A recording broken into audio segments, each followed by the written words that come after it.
Ibu-ibu, mau lihat pelitnya ibu? Coba kalau dia beli sayur. Hobi memang dia nawar. Kalau dia ke pasar, beda 1000, dia kelilingi tuh pasar. Beda 1000 tuh dia kelilingi. Bu, halo ibu.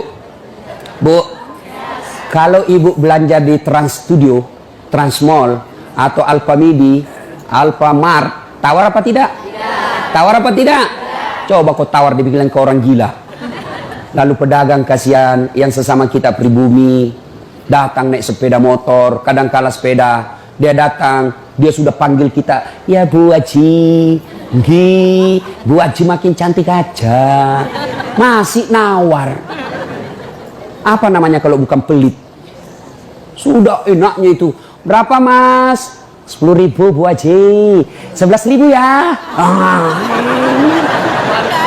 Mantap. Kalau kan ibu-ibu yang suka nawar, kalau bapak-bapak kan tidak suka nawar ya. Ini ibu-ibu tuh suka betul nawar. Bu, ibu mau ndak suaminya diambil orang? Mau? Silahkan pelit. Orang pelit itu tidak ada yang suka. Bahkan orang pelit sekalipun tidak suka sama orang pelit. Benar Pak. Begitu jeleknya itu sifat pelit, tidak ada yang suka. Coba saya tanya, bapak-bapak senang tetangga dermawan atau pelit? Ibu-ibu senang suami yang pelit atau dermawan? Senang mantu yang pelit atau dermawan? Teman-teman yang pelit atau dermawan? Dermawan, tidak ada orang suka orang pelit. Bahkan orang pelit pun tidak suka sama semuanya pelit. Dan kau ke rumahnya, pelit dia itu, padahal dia juga pelit. Begitu jeleknya itu sifat pelit. Demi Allah, tidak ada orang bangkrut gara-gara sedekah. Adakah pernah bapak dengar, Mas, tuh yang di sudut rumah di komplek, tuh kaya betul dulu Ustadz, cuma karena dia rajin sedekah, bangkrut. Ada? Tidak pernah. Biasa kita ini sangka buruk kepada Allah, tidak mau bersedekah karena sangka buruk. Nanti saya makan apa? Nanti saya makan apa? Jangan cemas rezeki, jangankan diambil orang, tertukar saja tidak. Cicak aja dijamin rezekinya. Tahu cicak? Tahu? Cicak makan apa ibu? Masuk akal enggak? Enggak masuk akal. Gimana caranya? Satu di dinding, satu terbang. Di mana ketemu? Enggak ada terminalnya. Kalau pesawat terbang, kita jalan, ada ketemunya di mana? Di bandara. Ini cicak satu terbang, satu di dinding. Di mana ketemunya? Tapi lagu kita waktu kecil kan, cicak-cicak di dinding, diam-diam merayap, datang seekor nyamuk. Nyamuk yang datang. Nyamuk yang datang. Allah jamin rezekinya. Lagu tidak bilang cicak lompat ke nyamuk. Setengah mati cicak, kasihan. Iya kan? Itu cicak, tidak sarjana, tidak punya kursus, tidak ada kaki, tidak ada otaknya, tidak cerdas, bisa hidup. Apalagi ibu, jangan pelit. Sedekah, Allah sudah jamin rezekimu. Bu, ada suaminya mulai selingkuh? Ada? Tidak usah curhat sama tetangga, apalagi curhat di Facebook. Tak kusangka kau begitu. Pret, beleng-beleng. Rahasia keluargamu kau ungkap di Facebook. Begitu mulai, bu, ciri-ciri laki-laki yang sudah mulai lain-lainnya. Kalau yang selama ini tidak pernah pakai sisir keluar, tiba-tiba rapi. Tidak pernah pakai parfum, tiba-tiba beli parfum malaikat subuh. Nah, yang tadinya keluar rumah tidak pernah pakai setrikaan, langsung rapi.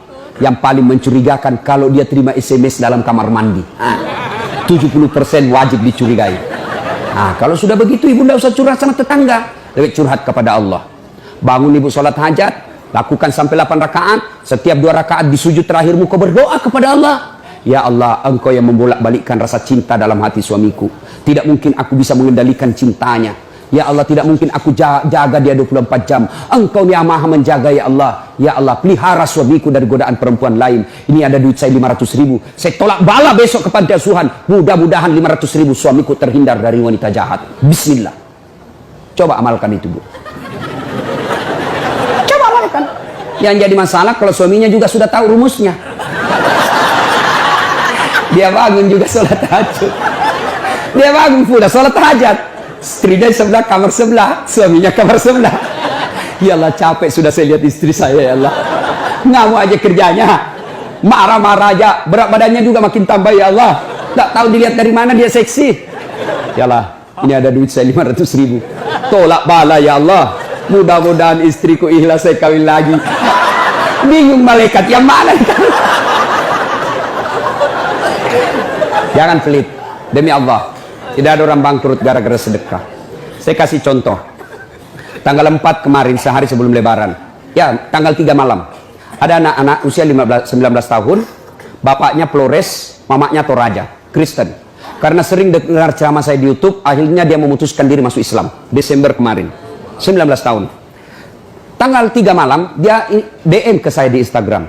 Ustaz, saya ini dicerita cara mualafnya. Kemudian besok sudah mau lebaran, saya belum punya baju baru Ustaz. Saya lihat Ustaz ini bagus-bagus bajunya. Di mana belinya Ustaz? Saya bilang sebenarnya baju saya tidak dibeli, bikin sendiri. Tapi yang lebih sebenarnya lagi, bukan baju yang bagus, saya yang gagal. Ya, sudahlah. Saya butuh baju lebaran. Saya bilang, kau datanglah ke rumah saya. Saya sediakan, kau pilih bajuku yang kau suka. Dia pakai tongkat, turun dari taksi. Wih, kasihan saya. Kenapa kakimu, Dek? Ternyata diamputasi kakinya. Dia singgah sholat asar, ditabrak mobil. Saya bilang, berat betul hidupnya ini anak. Diusir dari orang tuanya, Pak. Diusir, sekarang tinggal di masjid. Tidak disetujui, hanya dia sendiri masuk Islam. Diusir. Bilang, kenapa kakimu? Saya cerita. Sedih saya, sempat berkaca. Yang sedih, Ustaz. Ini tidak ada artinya ini kaki ketimbang iman saya kepada Allah. Luar biasa, 19 tahun. Saya ambil baju saya yang paling bagus. Kau pilih nih, Dek. Mana kau suka? Bener, diambil yang paling bagus. Sempat juga saya nyesal. Sudah. Karena saya buru-buru ke bandara.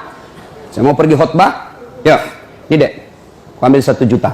Sudah. Kembalilah dia. Naik Grab lagi. Sudah. Perjalanan saya ke bandara, masuk WhatsApp. Ustadz, berapa nomor rekeningnya? Wakil Wali Kota Balikpapan. Dalam hati saya bilang, kenapa lagi Pak Wali? Ada apa? Pada dalam hatiku, segeralah. Kirimlah nomor rekening. Masih di atas mobil, masuk. Masuk. Berapa transferan masuk? 30 juta.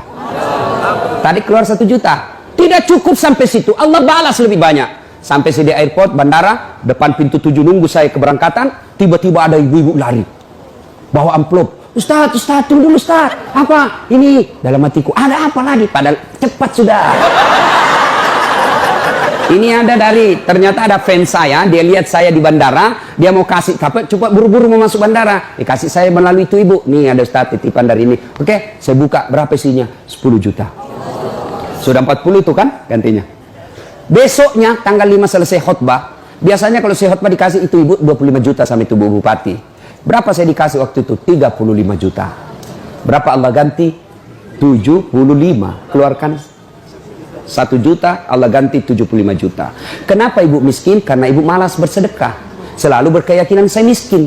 Maka Allah, ana indasani abdibi. Saya tergantung sangkanya hambaku. Kalau kau sangka tidak mampu, maka kau kasih tidak mampu. Sedekah ibu. Allah tidak lihat 1 jutanya. Allah tidak lihat 100 ribunya. Yang Allah mau nilai, kamu sedekah enggak 1 hari ini. Jangan pernah lewatkan maghrib tanpa sedekah di hari itu. Coba amalkan. Coba. Kenapa kita tidak bisa umroh? Karena selalu yakin saya tidak mampu. Maka Allah, ya sudah kok dia yakin tidak mampu. Sedekah. Pulang ini kau sedekah sama tetanggamu. Cari orang miskin. Cari janda-janda tua. Tidak usah janda muda. Banyak yang bisa selamat. Jelas? Salatullah, salamullah. Ala toha rasulillah. Salatullah, salamullah. Ala yasin habibillah. Nah, sudah banyak sebenarnya penyakit hati, tapi waktu yang terbatas. Saya cuma bilang waktu yang terbatas. Saya ada acara di Bandung ibu jam 10. Saya ini orang kampung. Saya tidak tahu Bogor ke Bandung jauh. Saya pikirnya 1 jam. Inilah kalau kita pakai pulsa lokal. Saya orang kampung, tidak tahu saya. Oh ternyata jauh. Nah, saya harus segera selesaikan. Insya Allah kalau panitia ngundang saya lagi ke sini, saya datang lagi. Insya Allah ya. Nah, ini penyakit hati. Sekarang gimana cara mengobatinya? Ala bizikrillahi tatma'innul qulub. Ketahuilah dengan berzikir mengingat kepadaku, maka hatimu akan jadi tenang. Jadi kalau kita punya penyakit hati, maka datang di majelis zikir Al-Ihya ini. Ini salah satu caranya. Memang ibu tidak dapat voucher. Memang ibu tidak dapat undian. Tapi apa yang ibu dapat? Ilmu tapi ilmu tidaklah terlalu menolong ketika ilmu itu tidak diamalkan. Amalkan yang Bapak Ibu tahu, maka Allah akan berikan ketenteraman jiwa, ketenangan hati. Kalau hati sudah tenang, itulah kekayaan kita yang paling baik.